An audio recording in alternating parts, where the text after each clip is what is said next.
Want to stream your Xbox games straight to your Windows 11 PC? Here's the easy setup. First, download and install the Xbox app from the Microsoft Store on your Windows 11 PC. Sign in with the same Microsoft account you use on your Xbox console.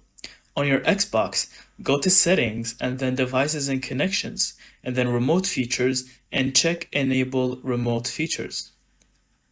Run the test connection option there to make sure your network is ready for streaming.